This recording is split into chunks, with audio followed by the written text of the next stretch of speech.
Hey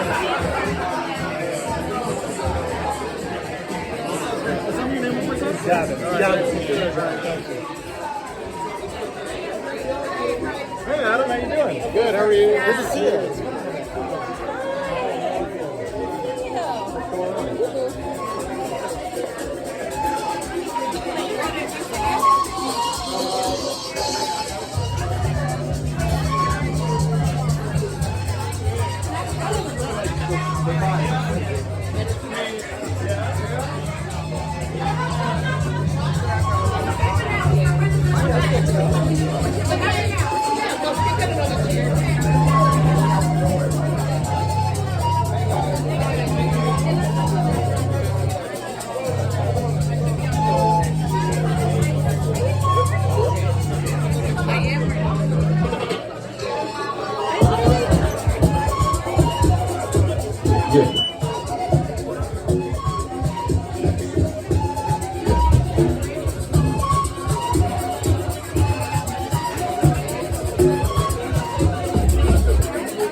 Check, check.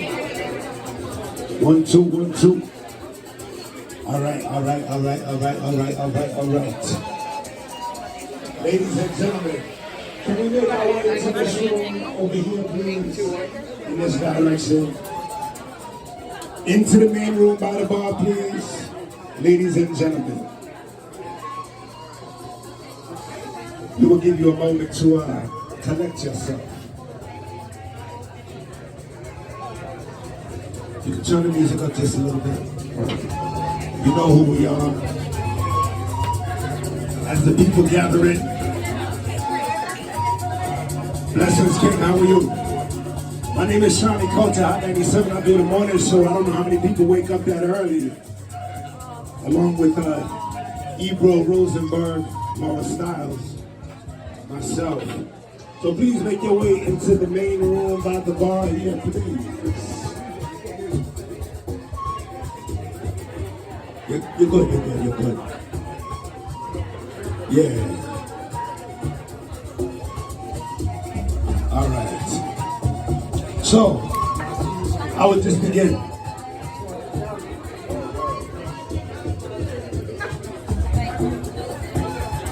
You want me to lead the people like Moses? True. All right, let's see what we can do. Yeah, I believe everybody is making their way, right? Yeah, warm and easy. We all have to make our way this way. By the bar, please. I think you are. I believe so.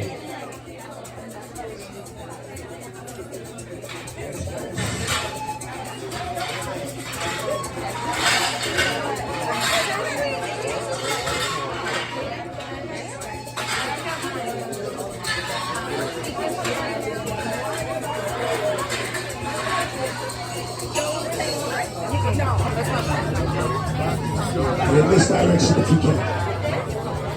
In this direction if you can, please. Momentarily. All right.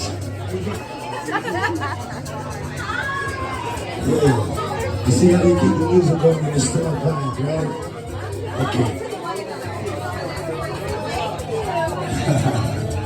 All right, I won't keep you cramped up for too long. Let me get into it.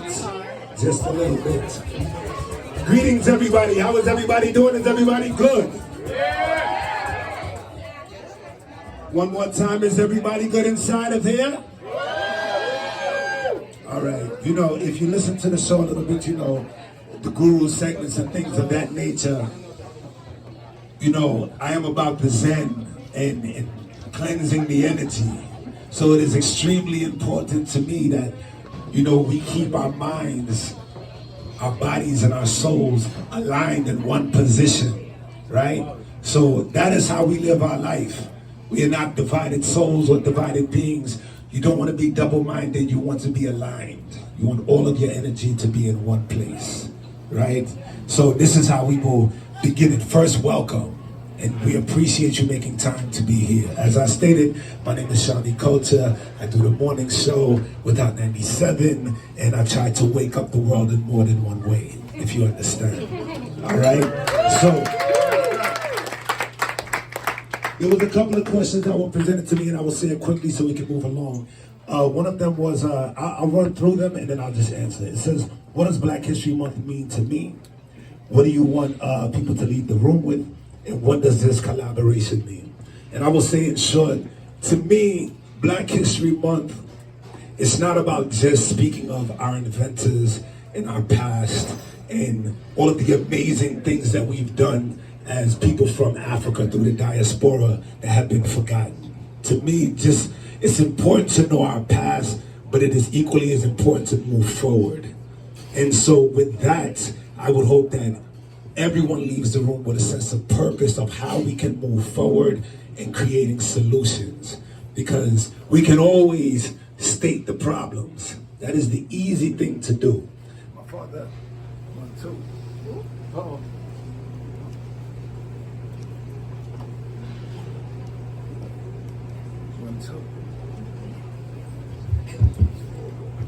One, two. All right. My father was a civil rights leader. My father was a part of the Black Panthers. My father ran for president in 1984. You can look him up. He began the Rainbow Coalition. But he was very grassroots. One of the things he used to tell me often when we were growing up, or when I was growing up, was anybody can state the problem, but who has the cure? As he would go there on 116. I talk low, but can y'all hear me? Yep. When he would go to 125th Street to see Malcolm X speak, you know, he was inspired in his own way. But the thing is, he said there were several people who always stood on the soapbox and would say, yeah, you know, our bills are too high. And they'd be like, yeah, you know, and so on the other block needs to come and fix the roof and this, that. And it's like, yeah, and it's like, you know, you're going to get that type of energy because everybody recognizes the problems. But the things that separated Malcolm and Martin and the Black Panthers were, all right, this is what we're going to do. What we're going to do now. I want you to meet me here. And this is the issue that we're going to resolve. So I took that with me in terms of trying to make sure that we always can find a solution. 1, 2, and a cure. You understand? So to me, that is what I want us to leave here with and lead through life with. Always try to find a solution. The cures, the problems are easy to find. Let's sit down and let's figure out how we can move forward. All right? And that is what Black History Month means to me. And every month and every day of my life. So please join us on this journey as we move forward. Right? And let me take this time out. One, again, thank you all for being here. Give yourself a round of applause.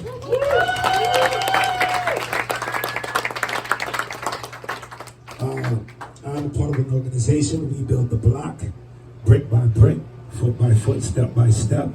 And thank you to Kokomo for organizing, allowing us to be here to have this event. Kevin and Rhea, the combination together. Kevin, I see you. Blessings to you. The combination together of We Built the Block in this location has history and has had amazing dinners and solutions and conferences here. So I cherish this place. And then this time I want to introduce to you another person that I cherish. She goes by the name of Dana Ratchland. Can you make some noise for her, please? I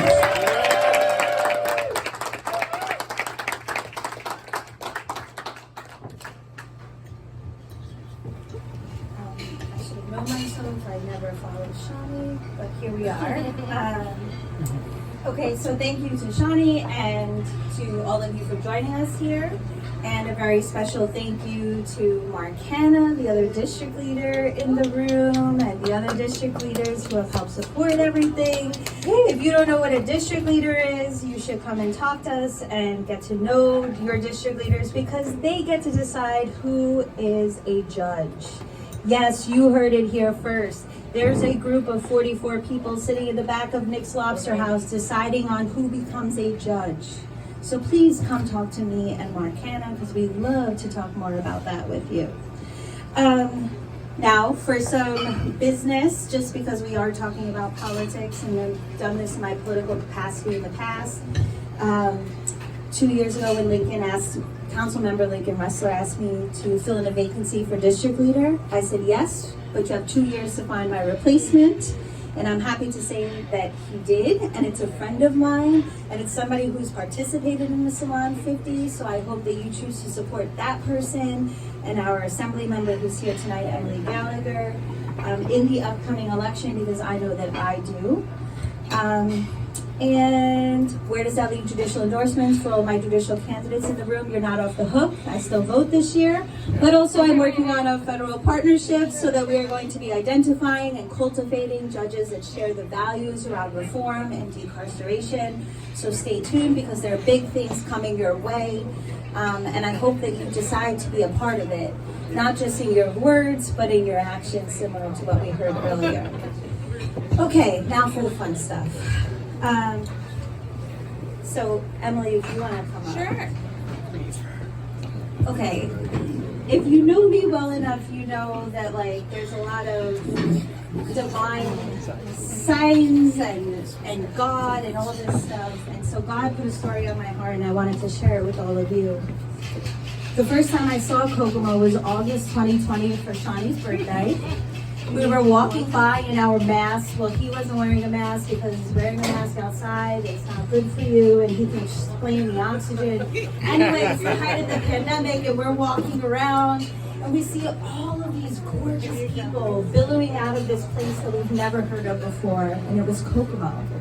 And it was people who had dressed up in their finest outfits, who were sharing joy, who were laughing, who were having the best time all around us. And we're like, what the heck is that place? And that's the place that when the world opens up, we need to have what Shawnee, myself, and Michael K. Williams used to have. It's called these social justice centers. We need to have them here. So keep that in mind. Then a few weeks later, I'm at Nick Cannon's house with Mike filming a podcast. Now, if you knew Michael, you know there's a moment where the hunger reaches a level, and not anything will do. It has to be a hot lunch. So here comes Nick Cannon's personal chef with her tea-cut sandwiches. Mike's like, we gotta get out of here. I'm like, absolutely, I know, we're going. Where are we gonna go? And he's like, we gotta go to Kokomo. I said, oh great, I've been wanting to go there. It's always so busy, it's packed. So we come to Kokomo, and Kev comes and sits down with him, and the rest is history. I immediately understood that Rhea and Kev were building, what Rhea and Kev were building was history making, because Kokomo is the physical manifestation of their love, their family, and their contribution to the world. When Kev asked me to collab on this event, I thought about all the special moments rooted in love at Kokomo. From the first time I met Daryl in real life, who's now working with me, but for years has been doing the ASAP Foundation, which is fentanyl test strips. Please learn about fentanyl test strips and learn about this, talk to us about this. So the first time I met him was in real person life, because of COVID, was right over here with Michael. Having young people interview then mayoral candidate Eric Adams right in the back over here, where he told them to come work for him for free because the payoffs are huge. First dates, last dates, and girls' nights. Dinner with people who loved Mike, and Mike loved in the days following his death. Heal the Violence graduation with young people from Brownsville who successfully started their healing journeys right up in the front. But all this to say, Kokomo is undoubtedly part of the We Build the Block legacy and the family. Your love fosters and inspires our love, and I'm so grateful.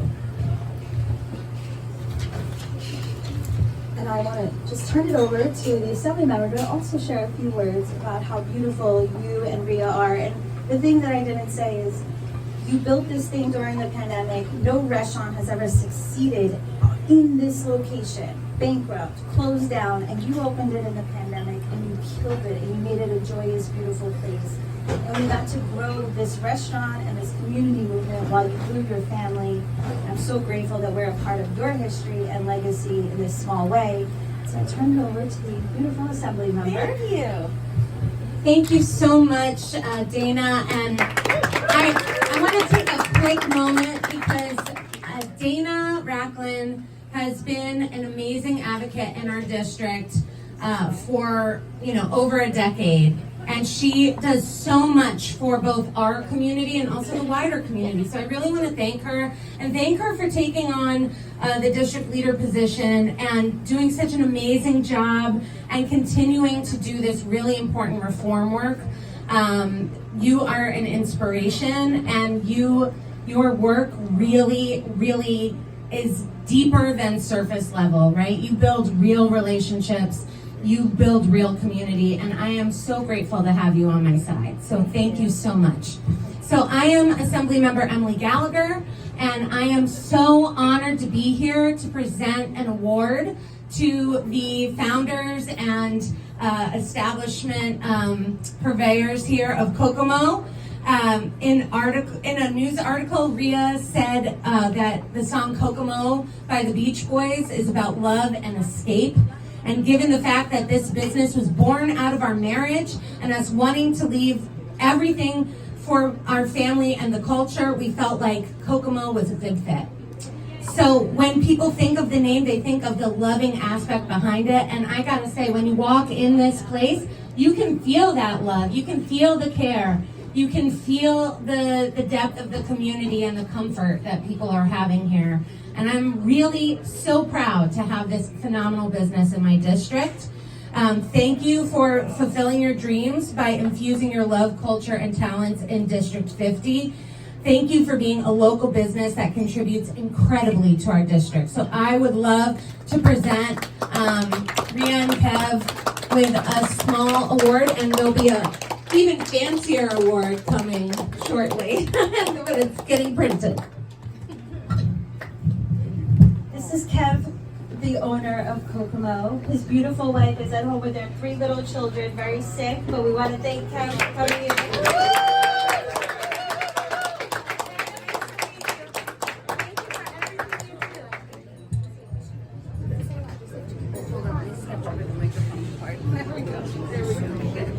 I know Rhea's Perfect, we're good.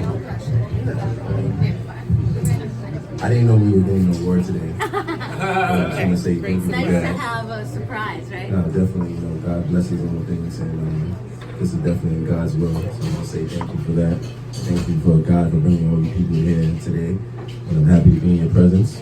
So hopefully Kokomo continues to be a platform where we can spark some transformative change and bring some people together to have some much needed conversations, some crucial conversations, some conversations that are some people are fearful of having. And I believe there are a lot of proud and people here in this room that want to see some change in this neighborhood, in this district, and this in New York City in general. And me and my wife are happy to continue to spread that love and host those type of conversations here. And for us, it's just all about bringing people together and being able to express our culture and our love through food and through our family. So, I'm honored and I'm thankful for you all being here. I believe in everything that Dana, Shawnee, and Michael K. and the whole team at We Build the Block was doing. Rest in peace to Michael K. But definitely from the moment they walked to the restaurant, Dana tells everything she said is true. There's like an automatic connection, and they felt what we were doing, and it was parallel and in line with what they were doing. And it's just genuine people that believe in common things and just coming together and making it work and pushing for that. So thank you again for everyone being here, and I hope you guys are enjoying the vibe and us being together today. So thank you, appreciate you guys. Thank you. Now, if you've been to salons before, you know that we're out of how I normally do this. Not super political, not a lot of talking, but this is special because there's so much going on right now in the world, and we have to acknowledge what is special and amazing in this world. So we have one more award to give, and I didn't write anything for this because there's no way to write about somebody, that that gives you the feelings that, oh wait, this is what God meant when he first discovered that words can capture some of your emotions. And that award is for Tank, Rasan Brown over at Project Echo, Violence Interrupter Supervisor Extraordinaire. So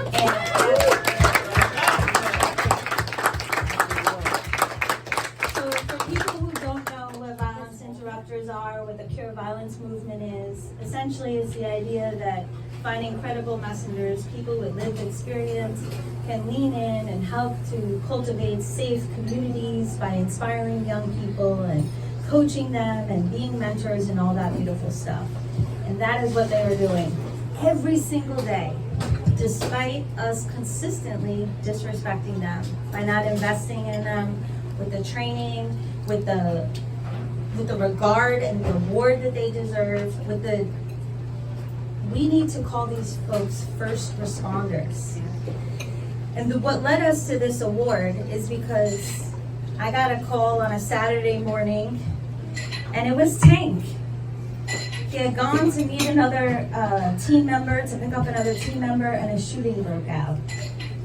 And here is him and his team. No vests, no radio, no badges, no anything, no formal training, none of that. Not even the promise of adequate compensation should you be harmed. But he still goes every single day with people like Big Boy, people like Doug, Ty, others in this city. Every single day, they're going to work doing the hardest jobs ever. And I have never seen anybody hustle the way that Tank has hustled for young people, to be a voice of reason, to be a voice of love, to be compassion. And you truly are all of our wildest dreams when it comes to like how to mentor and love and coach young people. Like, we all wish that we had this skill, and it's you that has it. And so I know Emily is going to share a few words about you, and Julia Salazar wanted to be here so badly. She was the one who met you in that meeting and was so impressed by you. She didn't even know that you saved the guy's life. There was a guy, so the shooting break, let me finish the story, right? I'm a comedian too.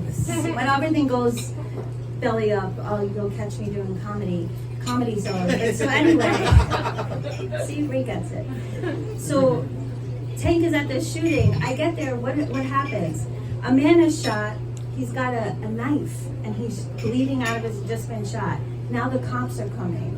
The cops are going to see a man covered in blood with a knife. What does Tank do? Tank helps to calm this man down so he can rest the knife down, so that he could be met by the cops, hopefully without deadly force. Putting himself, his team members, and everybody in that community last. He said, this guy, we can talk him down, we can use the skills that we have. This is what community safety looks like. This is what being a hero looks like. This is what going above and beyond looks like. It is Tank.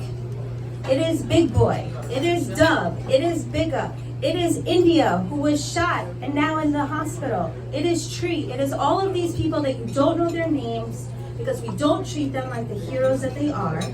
So in the spirit of what Shawnee said, I hope you get to know them and get to know their names. And I hope you join us in the fight to have them be the real guardians of safety, and that they are, and honored as such. So I love you, Tank. I know Emily wants to say a few words. Sorry. About Tank. He's also this team is just so incredible, and I've never felt love in a workplace like I have felt with you guys, and I'm grateful to know you. So I turn over to the assembly member, and we do have. For you too. Go ahead. Hi, thank you, Tank. Thank you, Dana. I am really proud to get to present this award on behalf of Senator Salazar. We are fighting in Albany to make sure that you're getting funding, to make sure that we are moving the needle in the direction where we are putting more respect on the violence interrupter role, because it is such an important role, and public safety is at its core, and there are so many things that add into public safety. And I am so pleased to have gotten to meet so many folks through Dana and through the network of criminal justice reform who are doing this work, and you are one of the absolute best. Thank you. So I want to read a little bio for those of you who don't know Tank, like we know Tank. Rashawn Brown, known as Tank, has a long career as a public safety expert and a community leader. Prior to becoming the violence interrupter supervisor at Project Echo, a cure violence site in East Flatbush in 2023, Rashawn has spent the last 6 years mentoring and educating youth impacted by community and state violence in a variety of capacities. Rashawn capitalizes his training and passion for youth to support and foster safe communities. Rashawn is also the founder of Gangsters Giving Back, a community-based organization devoted to increasing public safety by ending gun violence, one of my absolute passions. Rashawn's commitment to safe communities and youth development began to blossom after being sentenced to 19 years in incarceration at age 21. While incarcerated, he obtained his associate's degree in public health from Bard College and made that decision to devote his life to helping individuals change their mindset and ultimately change their own lives. That's right. This is a community hero. In all of his roles, Rashawn has demonstrated that he is committed to practicing radical love and risking his own life and well-being to create safe and healthy communities, centering voices and experiences of the community in all of his efforts. So we have another placeholder certificate that is also quite beautiful, that will be replaced with an elegant declaration from the state recognizing your incredible achievements on behalf of our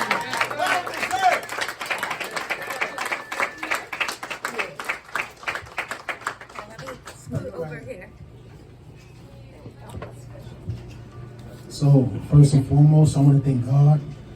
I want to thank Dana for just being a special friend. When the first day I met you at the meeting, when the God Squad announced that this is going to be the director of operations, I didn't know what to expect, but you are a special person in my life and in all of the lives of the individuals who I work with at Project Echo. Big boy, Doug, Ty. It's not, it's a collective effort to doing this, and you was a part of the origin of Project Echo, and we're going to continue to have a special place in each other's lives. I do this because I want to help and I don't want to hurt. I know what it's like to be a 16-year-old boy going through a feud. Just lost my mother at the age of 15, my grandmother at the age of 13, didn't have anybody to talk to, so I was in an emotional feud. So the youth that I help, it helps me when I help them. So it's like, it's my comfort zone because I know what it was like not having nobody to talk to. BCW looking for me around the house. I'm hiding under the bed. All types of stuff that I wasn't a child shouldn't be used to going through. But I went through it, and I'm imparting that knowledge, that experiential knowledge on those who I mentor, the 15, the 16, the 17-year-old youths that we mentor out of East Flatbush. It feels good when their mother or their father or their grandmother calls and say, God bless you. I see the change in my child. I see it. And it might be incremental changes, and it's not going to happen overnight. You can't feed a baby steak. But a parent knows their child. Yeah, you got to feed them baby food. A parent knows their child, and they know when their child is changing for the better. And not to say a child is bad or anything like that, because children aren't born bad. It's environmental effects, structural racism, you name it, whatever it is. But I want to thank you, Dana, Big Boy, Doug, Ty, Assemblywoman Emily. Thank you. You're welcome. And,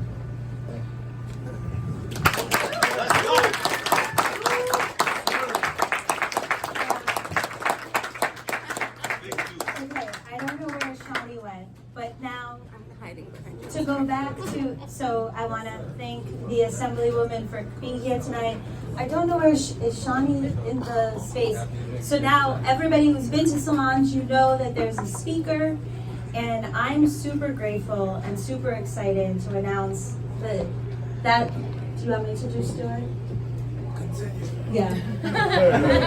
Well, if he says it, then it's true. So now this is the important. All of it is important, but this is the part where you get to take not just your feelings, but some knowledge, right? So what we just gave you is the muscle, right? This is the stuff that feels, that you can leave and take away with some stories. And they got stories too, but they also have the data. This is not some imaginary thing that we're talking about, but this is really, what we're talking about is the heart and soul of our city. And so, without further ado, if you know me, you know that the salons are about putting the judges and judicial candidates who are in the room, raise your hands, no, I'm just kidding, but you should find out. There are judicial candidates in this room right now, where I want us all to collectively learn about the facts that are impacting our city and about the solutions that actually make sense for those facts when we are honest. So I am super grateful to say that our next and last speakers, so they're going to talk for a few minutes, they'll take some Q&As, and then we're just back to a big party, is the Office of the Community Liaison. So a decade has passed since a federal judge found that the New York City Police Department was liable for violating the constitutional rights of individuals with respect to policing practices involving stop, question, and frisk. The federal judge issued a remedial order requiring the city to engage in remedial process to reform the NYPD's unconstitutional practices and appointing a monitor to oversee this process. So that monitor appointed my good friend Jermaine Thompson as the community liaison. And he has now put together a team of incredible people, one of whom being Tatiana, which we always, I don't know who here is hiring, but I'm like, Jermaine, how do we tap who you, like, what is this that you have going on? They're going to tell you about what's happening as far as compliance goes by the NYPD with stop, question, and frisk, and what the impact of non-compliance is. We are going to offer you a chance to get involved, and they will tell you what that chance is to give no money. If you would like to give some money, based off of what they tell you, we are spending at least $200 a week in Ubers, going back and forth to court for tickets and DATs that are thrown out. We're buying new coats because the cops keep their coats. We're buying new phones. You can't do case management. You can't be connected and getting jobs if your phones are taken. We're spending hundreds and thousands of dollars a week and staff time to deal with what happens when the NYPD is not compliant with the stop, question, and frisk remedial mandate. So I will be quiet and now turn it over. This is the last you will hear of me. But if you would like to, there's QR codes on your menus to donate to Rebuild the Block. That is how we are covering the expenses that are incurred by these unconstitutional and violent actions. And without further ado, and we have shirts. If you give $25 or more, we have a shirt for you while supplies last. I turn it over to the gorgeous and smart and intelligent Tatiana and Jermaine from the Office of the Community Liaison.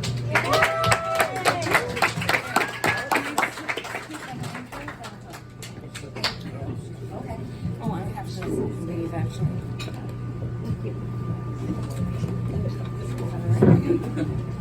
So hello everyone, how are you doing tonight? It's wonderful to see you all here in support of a community initiative and learning about our history, but also, as was mentioned earlier, our future and how we can get involved with our community work to make our community safer and healthier. My name is Tatiana Hill. I'm a community organizer. I started doing organizing around mass incarceration because I was personally impacted by my loved ones going to prison. And I wanted to learn more about it. I was organizing originally around labor. You heard of labor unions organizing. And I knew the concept of organizing, but it became personal to me when loved ones were impacted by this system. So I came into this role because I care about how our communities are policed. I care about how our people see policing and how they want it to change, and how we view safety. If you notice tonight, it came up constantly. What is safety? What does safety look like? And how do we in this room create safety for our communities, right? How do we impart knowledge on our youth to keep them safe and to keep them from creating harm for themselves as well as others? And how are we all doing the work to keep this work going? So I want to introduce Jermaine, my colleague, my boss, and we'll talk some more about the work that we do. But thank you. All right, peace everyone. I hope y'all enjoying your night. First off, I want to say thank you to Dana for having us. Appreciate you all here at Kokomo for having us. Shawnee. I'm gonna start off a little bit unorthodox and kind of give y'all a background on me, right? Because I'm not supposed to be in this position that I'm in right now. I'm a young man with no college degree. I got into this work because my best friend was killed in a gang shootout, and it kind of shifted my mind to go into a place like, how can I change the mindsets of my community? So I started my own nonprofit organization called Take It to the Court Foundation, where we bring awareness to gun violence in our communities. Through the funds that we raise, we take that money and give it to a child that has lost their loved ones to help inspire in college inspirations. So that's what we do at that. But along that course, I landed myself at Legal Aid Society, where I started doing these Know Your Rights sessions and trainings and getting database trainings and sessions. And then this position came up, and I threw my hat in. The last day was a Friday. I threw my hat in on a Friday, and I got the position. Right. So here I am, a court-appointed individual, no college degree, and speaking for community members. So with that being said, the reason our office was created to get feedback from community members when it comes to stop, question, and frisk. I also don't like talking at people too, so I'm be asking out questions while I'm doing it. So when I say that, I want to ask you all. I know this is a different crowd, but I'm still going to ask the question: how many of you all knew there was a federal monitor in place? That's half. That's not even 25% of the room. So the federal monitor been in place for about 10 years now, right? And they oversee level 1, 2, and 3 stops when it comes to stop, question, and frisk and street encounters. That's why we're here, right? Communities don't know, right? How many people thought stop, question, and frisk stopped back in 2013 when the judge ruled it unconstitutional? Right? That's not true. It's still here, right? So the monitorship has been here for 10 years for a reason. And that reason is no change, right? There may have been some change, but it's not a lot. So when we come into the spaces about going to our communities, working with organizations like Project Echo, We Built the Block, Vivo, these different organizations throughout the city, we're asking community members their real life experiences, right?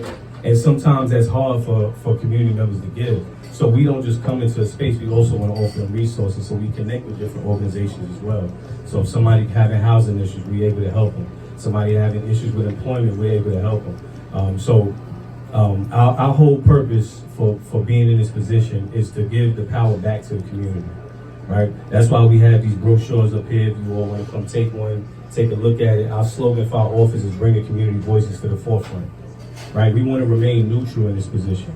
And people say neutral is always on the wrong side, but in our situation, when I say we want to remain neutral, we're giving that power back to the people, right? So whatever you tell me, Tank give me a story, he tells it to me, I'm relating that story to the monitor and to the courts, word for what he tells me, good or bad, right? We have no input, no impact on what anyone is saying, right? And that's the purpose of this office, that's why we're here. So I'm gonna pass it off to Tatiana. Anybody have any questions, anything, please feel free to cut us off anytime and throw your hands up. So I'll take it back a bit, just to clarify some things. So when we asked how many people in the room thought stop, question, and frisk was ended, a few people raised their hand. But I know many of you in this room remember stop and frisk in the late 90s and early 2000s, right? When people were being policed excessively, people were being brutalized by police and searched without consent. That's the work that we do. We talk about that still existing. It's called stop, question, and frisk, but it's the same thing. What I do, and my colleagues, we go to different neighborhoods, we go to different community groups, and we're educating our youth and people who are impacted by policing. We're talking to them about what a stop looks like, what it could look like, and what to expect, and what your rights are within a stop. Because a lot of our people are encountered by police every day, right? And we don't know what to expect. We don't know what our rights are. We don't know what to say. We don't know what they're saying to us, if it's true or not. And that means that we don't have a society that's equally yoked and safe. If we're not holding our police officers accountable, how are they keeping our neighborhood safe? How are they making it so that our children can grow up and be educated and grow into their careers and blossom into entrepreneurship, right? We're not doing our due justice if we don't know the law, just like the law is done over us. We have to know what's going on around us. So a big part of our job is to educate folks around Stop, Question, and Frisk. And then we want to collect your stories. We want to hear from people. So Jermaine was talking about us being neutral. We both mentioned our backgrounds, right? We care about people not being impacted negatively by this system. But in this role, we're going to take a step back. And we're asking you as community members who have children and youth mostly who are targeted by police that have stories about policing to tell us your stories. We're reporting directly to a judge who's overseeing Stop and Frisk to this day. There's many offices in New York City that do work around policing that talk about community aspects of it, but we have a direct contact with the judge who can talk to NYPD and tell them these things need to change. These community members are seeing all of this type of violence happen during police stops, all of these unconstitutional stops where they're being searched without consent, where we're having illegal stops happen. We now are educating people so that they can tell us this wasn't a legal stop or this happened to me outside of the parameters of what's legal. So now we have an opportunity to have some sort of justice on a small scale that can build into more. I'm always in the mind that, you know, all of us are probably working people. We go to work every day, we want to feed our families, we want to live, but you have power as an individual, right? And we together collectively can build power. And one of the ways we do build power is by telling our stories. We talked about credible messengers like Tank. These are people who are telling you their real life experiences, and that has now turned the tide to build power for our youth, to make people feel safe, and to create, like I said earlier, safer communities. All of us care about safety, right? I'm pretty sure many of us work on different sides of the spectrum, but all of us want safe communities. We want our kids to grow up and be knowledgeable, educated. We want to minimize harm. I talked earlier about being impacted by the criminal justice system because my loved ones are incarcerated in prisons. Prisons and jails are some of the most inhumane systems that exist in this world. And in America, we see Black and brown communities incarcerated the most. The avenue to incarceration is policing. So if we don't stop these illegal stops and we don't educate people and we don't communicate with NYPD about how we need to be policed and what we want to see change, it will continue to happen. Our people will continue to go to prisons and jails, and they're coming home without the resources, without the safety that we need, without the opportunity to stay home, right? And be fathers and uncles and sons in our communities. And I think that we as a people can come together collectively in spaces like tonight and talk about solutions and how we can change things and talk about ways to change policing to minimize incarceration. I think all of you can think of one or two people you know that have been touched by this system, right? Any room I go and I ask people, how many people do you know that have been arrested or incarcerated? Somebody's raising their hands, and it's usually half of the room. That has to change. So in order for us to do that, I just want all of us to get involved, whether it be with our office or another community organization nearby you. Find out how you can, contribute to this movement. And I'll open the floor for questions. I saw a few hands when Jermaine asked. So if folks have questions you want to ask us. Yeah, so how you feel about the How Many Stops Act being made law? There was a lot of backlash with that bill from the conservatives and moderate Dems. So how you feel about that? So How Many Stops Act goes hand in hand with the work that we do. Yeah. It's basically legislation to determine that any stop a police officer makes will be documented. So remember, we're teaching about the levels of encounters, but technically we're noticing when we do feedback from community, a lot of people are telling us about stops that never got documented. We talked about the federal monitor. The monitor team looks at body cameras. You see police officers wearing the camera on the vest. They look at body camera footage and they look at police reports. Anytime a police officer has an interaction, they should be documenting it. But How Many Stops Act came about because we're realizing there are many stops that are not being documented. So that act of legislation came about because people spoke up, just like I talked about. We build power, right? Any of you can go to your legislators, like Emily is in the room somewhere, and you can write legislation and you can get it passed. If you have enough support behind you, you can bring 10 people from your building. You can bring some of the people from your tenant association and come together and write up legislation that impacts you and your community members. How Many Stops Act is created from people who were impacted by bad police stops and they wanted more accountability. They wanted more documentation around policing. One more question. How you feel about working with Cure Violence organizations? Do you work with any Cure Violence organizations? Yeah, we absolutely do. We've gone to Bingo. We've just connected with Project Echo and SOS, Man Up. We're definitely on the side of things that people on the ground doing the work need to be uplifted the most. So absolutely, we believe in Cure Violence.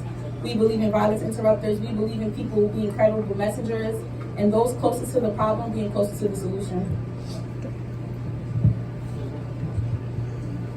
Yeah, I just gotta give one more shout out to Cure Violence because that's where I got my start at. So from the Bronx, it's True to Life in Staten Island, Bragg in the Bronx, Life Camp, CCD. It used to be 696. So I've been working with Cure Violence site for the past 7, 8 years. So appreciate that question. Any other questions? All right, cool. So we appreciate y'all having us again. We got some brochures up here. One of them, it breaks down the levels of encounters that Tatiana was just talking about. This is an educational piece that we give out. Other one goes to our community engagement plan. Explaining, our plan on how we're going to be approaching communities. And the other one just give a little background on our office. Please take this brochure because on the back, it has a QR code on the back. If you scan that, it'll keep y'all connected with us to our social media, website, anything like that. If y'all want to request any information or give any feedback, you all can contact us through there. Oh, yeah, thank you. See, that's why. This is Erica, our social media specialist. I got you. She keeping me on point. Next Monday on the 26th, we're having our second community conversation with the Federal Monitor. So we figured that, I probably can ask this question again. Nobody can raise their hand, but how many people in here have ever seen the Federal Monitor? Okay. So this is the purpose of these events, right? It's for us to be able to bring that Federal Monitor into communities and you all can ask her questions yourself, right? So, and on the 26th, February 26th, next Monday at 6 o'clock at Elm Court in Queens, we will have our second event with the Federal Monitor. It'll be a community conversation based around Stop, Question, and Frisk. And then from there, we're going to the Bronx. From there, we're going to Manhattan. And then from there, we're going to Staten Island. So we'll be doing a tour throughout the city quarterly. But so if you all have time, please feel free. Next Monday, come out and see us. And all that information as well is on our website and social media.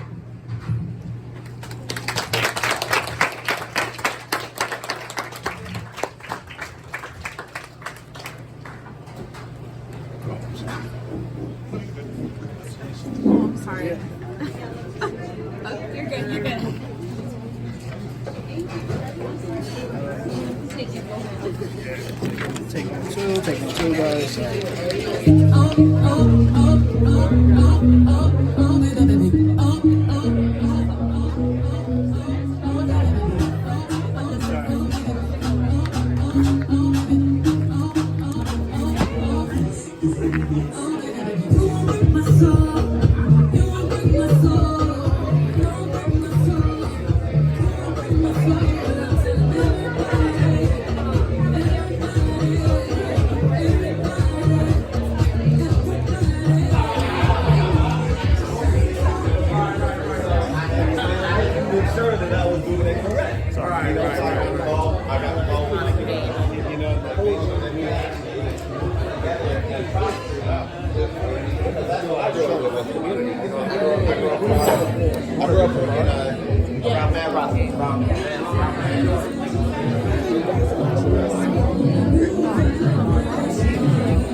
it.